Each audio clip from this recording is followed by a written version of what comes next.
አስፈሪው ጦርነት ዛሬ በይፋ ታውጇል። በቃላት ጦርነት ውስጥ የሰነበቱት አዲስ አበባና አስመራ በቀጥታ ወደ መታኮስ እንዲያምሩ መታዘዙ ታውቋል። ጠቅላይ ሚኒስትር አብይ አህመድ የጦር ከፍተኛ ጀነራሎቻቸውን ይዘው ወደ ሐዋሳ ተጉዘው ያደረጉት ንግግር መነጋገሪያ ሆኗል። ለዓመታት የመተላለቅ ታሪክ ያላቸው ሁለቱም ሀገራት አሁን ወደ ተፈራው ጦርነት ገብተዋል። ይህ ኢትዮ ፕላስ ነው። ኢትዮ ፕላስን ሰብስክራይብ፣ ቪዲዮቹን ደግሞ ላይክ እና ሼር በማድረግ ጥቂት ደቂቃዎችን ከኛ ጋር እንድታሳልፉ በአክብሮት እንጋብዛችኋለን። ኢትዮጵያ ከሶማሊያ እስከ ምጽዋ ጫፍ በባህር ላይ የሚያጋጥሙ ሽብሮችን የሚያስቀር ልዩ ኃይል መገንባቷን ጠቅላይ ሚኒስትር አብይ አህመድ ዛሬ ተናገሩ። ኢትዮጵያ ከሶማሌ ጫፍ እስከ ምጽዋ ጫፍ በባህር ላይ የሚያጋጥሙ ሽብሮችን የሚያስቀር ቴክኖሎጂ የታጠቀና ውጊያ የሚያሳጥር ልዩ ኃይል ማለትም ኤሊት ፎርስና ተቋም መገንባቷን ጠቅላይ ሚኒስትር አብይ አህመድ ተናግረዋል። ጠቅላይ ሚኒስትሩ የጠቀሱትን የመከላከያ ሰራዊት የልዩ ዘመቻዎች እዝ የሚመሩት ሌተናል ጀነራል ሹማ አብደታ በበኩላቸው የጦር ክፍሉ መንግስት ለሚሰጠው ማንኛውም ግዳጅ ዝግጁ መሆኑን ተናግሯል። የኢፌድሪ የጦር ኃይሎች ጠቅላይ አዛዥ የሆኑት አብይ ይህንን ያሉት በሐዋሳ ስታዲየም ዛሬ እሁድ የካቲት 15 2018 በተካሄደው የመከላከያ ሰራዊት የልዩ ዘመቻዎች እዝ 65ኛ ዓመት የምስረታ በዓል ማጠቃለያ ላይ ባደረጉት ንግግር ነው። የልዩ ዘመቻዎች እዝ መደበኛው ጦር ሊወጣቸው የማይችላቸውን ውስብስብና አስቸጋሪ ግዳጆችን የሚፈጽሙ የኮማንዶ የአየር ወለድና የጸረ ሽብር ልዩ ኃይል አባላትን በውስጡ የያዘ እንደሆነ ታውቋል። በሺዎችም የሚቆጠሩ የእዙ አባላት የበዓሉ የክብር እንግዳና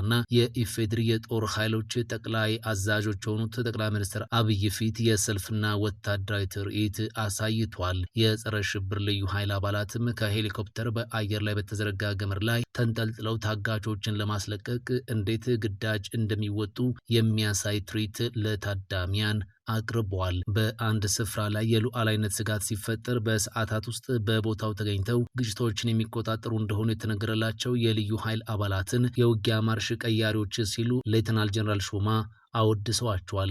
ሌተናል ጀነራል ሹማ በዛሬው ክብረ በዓል ላይ ባደረጉት ንግግርም የእዙ የምስረታ በዓል እንዲከበር ከተደረገባቸው ምክንያቶች አንዱ ጠላቶቻችን አርፎ የማይቀመጡ ከሆነ ውጊያ ጨራሽ መሆናችንን ለማሳየት ነው ሲሉ ለኤርትራ በግልጽ ምላሻቸውን ሰጥተዋል። የልዩ ዘመቻዎች እዝ ከቀድሞ የበለጠ የተደራጀና የሰለጠነ መሆኑን የገለጹት የእዙ አዛዥ በባህርም በየብስም በየትኛውም አየር ጸባይና የመሬት ገጽ የውጊያ ሁኔታ መቀየር የሚችሉ መሆናቸውን አስታውቀዋል። መንግስታችን፣ ተቋማችንና ህዝባችን ለሚሰጡን ማንኛውም ግዳጅ ዝግጁ መሆናችንን በድጋሜ ላረጋግጥላችሁ እወዳለሁ ሲሉ ሌተናል ጀነራል ሹማ ለክብረ በዓሉ ተሳታፊዎች ባሰሙት ንግግር አጽንኦት ሰጥቷል። ጠቅላይ ሚኒስትር አብይ በዚሁ ስነ ስርዓት ላይ ባደረጉት ንግግርም የኢትዮጵያ ልዩ ኃይል በባህር ላይ የሚደረጉ ግዳጆችን መፈጸም የሚችል መሆኑን አስተጋብተዋል። የሀገሪቱ ልዩ ኃይል ከሶማሌ ጫፍ እስከ ምጽዋ ጫፍ በባህር ላይ የሚያጋጥሙ ሽብሮችን ማስቀረት የሚችል መሆኑን የተናገሩት ጠቅላይ ሚኒስትሩ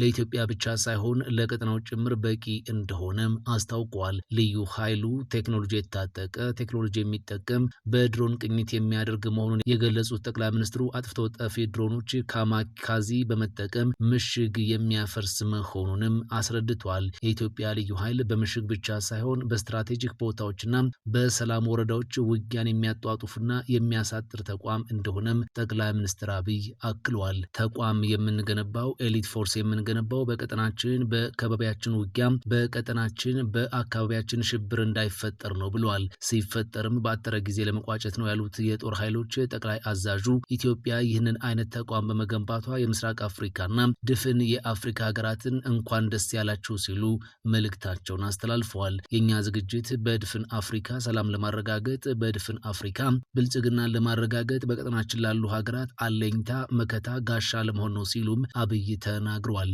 በመከላከያ ሰራዊት የተገነባው ልዩ ኃይል ከኢትዮጵያ ውጭ ባሉ ዓለም አቀፍ ስምሪቶች ስመጥር ተግባራት ሲፈጽም እንደኖረው ሁሉ ዛሬም እንደ ትላንቱ የኢትዮጵያን ነጻነት የአፍሪካን ሰላም የሚያስከብር አስተማማኝ ኃይል መሆኑን ለመላው ህዝባችን ለማብሰር እፈልጋለሁ ብለዋል ጠቅላይ ሚኒስትር አብይ። ጠቅላይ ሚኒስትር አብይ የዛሬው ንግግር ያደረጉት በኢትዮጵያና በኤርትራ መካከል ጦርነት ይቀሰቀሳል የሚል ከፍተኛ ስጋት ባለበት በአሁኑ ወቅት ነው። አብይ በዛሬው ንግግራቸው የኤርትራን ጉዳይ በቀጥታም አልጠቀሱም። ሆኖም በስታዲየሙ በትርኢት መልክ የቀረቡ መፈክሮች ጠቅላይ ሚኒስትሩ በቀደሙ ንግግሮቻቸው በተደጋጋሚ የሚያነሱትን የባህር በርና የብሔራዊ ጥቅም ጉዳይን በጉልህ ያሳዩ ሆነዋል። የጠቅላይ ሚኒስትር አብይ ፎቶ የተካተተበት አንደኛው መፈክር ተወደደም ተጠላም ተዘግቶብን አንኖርም የሚል ኃይለ ቃልን ይዟል። ሌላው መፈክር ደግሞ የኢትዮጵያን ብሔራዊ ጥቅምና ክብር ለማስጠበቅ ተኝተን አናድርም ይላል። በዛሬው ክብረ በዓል ላይ ንግግር ያደረጉት የጦር ኃይሎች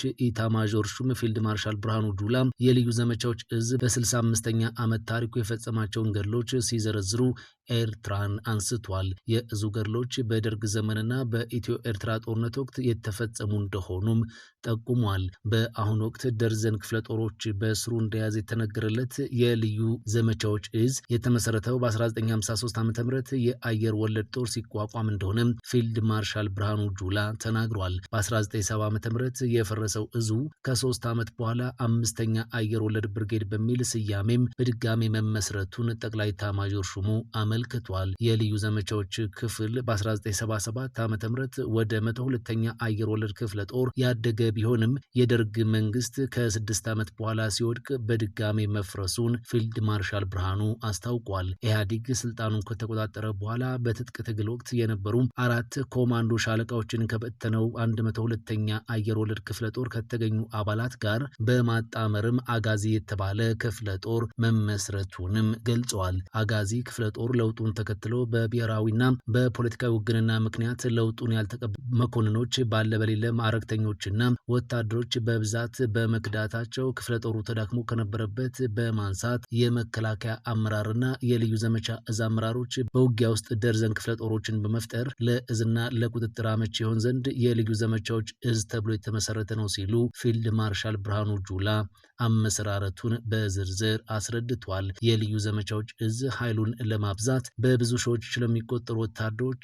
የመሰረታዊ ኮማንዶ ስልጠናን እየሰጠ እንደሚገኝ የእዙ አዛዥ ሌተናል ጀነራል ሹማ ተናግሯል። እዙ በዛሬው ዕለትም በ44ኛ ዙር የሰለጠኑ ኮማንዶዎችን በይፋ አስመርቋል። ትጥቅ የሚፈታ ሰራዊት የለም ሲል የትግራይ ሰላምና ጸጥታ ቢሮ አስታወቅም። የትግራይ ሰላምና ጸጥታ ቢሮ ትላንት የካቲት 14 ባወጣው መግለጫ የትግራይ ህዝብ መሰረታዊ መብቶችና ደህንነት እስካልተረጋገጠ ድረስ ሰራዊቱ ትጥቁን እንደማይፈታና ህዝባዊ አደራውን ለመወጣት ዝግጁ መሆኑን ይፋ አድርጓል። ቢሮው ባወጣው መግለጫ የትግራይ ህዝብ ማንነት፣ ብሔራዊ ክብርና መሬቱ ተነጥቆ አሁንም በከፍተኛ የህልውና አደጋ ውስጥ እንደሚገኝ ገልጿል። የፕሪቶሪያ ሰላም ስምምነት አደጋ ላይ መውደቁን የጠቀሰው መግለጫው ስምምነቱን የፈረሙ ህጋዊ አካላትን በማግለል ለግለሰቦች ስልጣን የመስጠት፣ የትግራይን ህዝብ አንድነት ለመከፋፈል በጀትና ሰው መድቦ የመስራት እንዲሁም በቴክኖሎጂና በሰራዊት ብዛት ትግራይን የማንበርከክ ሙከራዎች እየተደረጉ መሆኑን አንስቶ ከሷል። በተለይም በቅርቡ የተፈጸመውን የድሮን ጥቃትና የሰራዊት ክምችት የጠቀሰው ቢሮው የድርጊት ግልጽ የሆነ የጦርነት አዋጅ መሆኑንና ህዝቡን በኃይል ለመጨፍለቅ የሚደረግ ጥረት መሆኑን አመልክቷል። የሰራዊቱ ዋነኛ ዓላማዎች በትግራይ ህገ መንግስታዊ ግዛታዊ አንድነትን ማረጋገጥ፣ ተፈናቃዮችን ወደ ቀያቸው መመለስና የራስን እድል በራስ የመወሰን መብትን ማረጋገጥ መሆናቸውን መግለጫው በዝርዝር አስቀምጧል። እነዚህ መሰረታዊ ጥያቄዎች ሳይመለሱ ትጥቁን የሚፈታ ሰራዊት እንደሌለ ሊታወቅ ይገባል ያለው ቢሮው የትግራይ ህዝብ ጥያቄ ብቸኛው መፍትሄ ሰላማዊና ፈጣን ምላሽ ማግኘት መሆኑን አሳስቧል። ትዕግስታቸውም እንደ ፍርሃት ተቆጥሮ የህዝቡ ስቃይ እንዲራዘም እንደማይፈቅዱ አስታውቋል። በመጨረሻም በአሁኑ ወቅት በአንዳንድ ግለሰቦች በኩል የሚታየውን የክህደት ተግባር የኮነነው መግለጫው ይህ ድርጊት ከውርደት ባለፈ በትግራይ መከላከል አቅም ላይ የሚፈጥረው ጉድለት እንደሌለ አንስቷል። ይልቁንም ድርጊቱ ውስጣዊ ጥራትን ለመፍጠር እንደሚረዳ በመጥቀስ በትግራይ ጥፋት ድግስ ላይ የተሰለፉ አካላት ከታሪክ ተጠያቂነት እንዲድኑና ወደ መስመራቸው እንዲመለሱም ጥሪ አቅርቧል። መግለጫው ትግራይ ትእስር፣ ትግራይ ታሸንፋለች በሚል መፈክር ተደምድሟል።